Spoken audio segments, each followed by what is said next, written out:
ನಿಮಗಿದು ಗೊತ್ತಾ?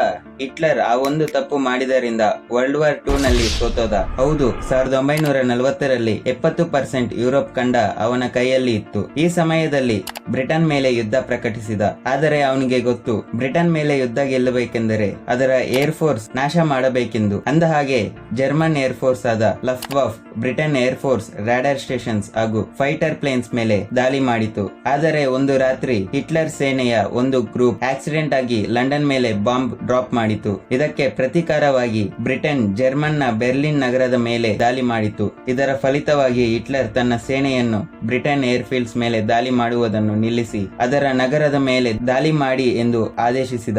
ಆದರೆ ಬ್ರಿಟನ್ ಈ ಅವಕಾಶವನ್ನು ಮಿಸ್ ಮಾಡಿಕೊಳ್ಳದೆ ತನ್ನ ಏರ್ಫೀಲ್ಡ್ಸ್ ಅನ್ನು ರಿಪೇರ್ ಮಾಡಿತು, ಹೊಸ ಪ್ಲೇನ್ಸ್ ಅನ್ನು ತಂದಿತು ಹಾಗೂ ಹೊಸ ಪೈಲಟ್ಸ್ ಅನ್ನು ಟ್ರೈನ್ ಮಾಡಿತು. ಈ ಸಮಯದಲ್ಲಿ ಹಿಟ್ಲರ್ ಯುಎಸ್ಎ ಮೇಲೆ ಯುದ್ಧ ಸಾರಿದ ಹಾಗೂ ಏಪ್ರಿಲ್ 1945ರಲ್ಲಿ ರಷ್ಯಾ ಜರ್ಮನಿ ಮೇಲೆ ಯುದ್ಧ ಸಾರಿತು. 30 ಏಪ್ರಿಲ್ 1945ರಲ್ಲಿ ಹಿಟ್ಲರ್ ಸೂಸೈಡ್ ಮಾಡಿಕೊಂಡ. 8 ಮೇ 1945ರಲ್ಲಿ ಜರ್ಮನಿ ಯುದ್ಧದಲ್ಲಿ ಸರೌಂಡ್ ಆಯಿತು. ಇದರ ಮೇಲೆ ನಿಮ್ಮ ಅಭಿಪ್ರಾಯ ಕಾಮೆಂಟ್ ಮಾಡಿ. ಇಂಥ ಕಂಟೆಂಟ್ಗಾಗಿ ಸಬ್ಸ್ಕ್ರೈಬ್ ಅಥವಾ ಫಾಲೋ ಮಾಡಿ, ಲೈಕ್ ಮಾಡಿ ಹಾಗೂ ನಿಮ್ಮ ಫ್ರೆಂಡ್ಸ್ಗೆ ಶೇರ್ ಮಾಡಿ.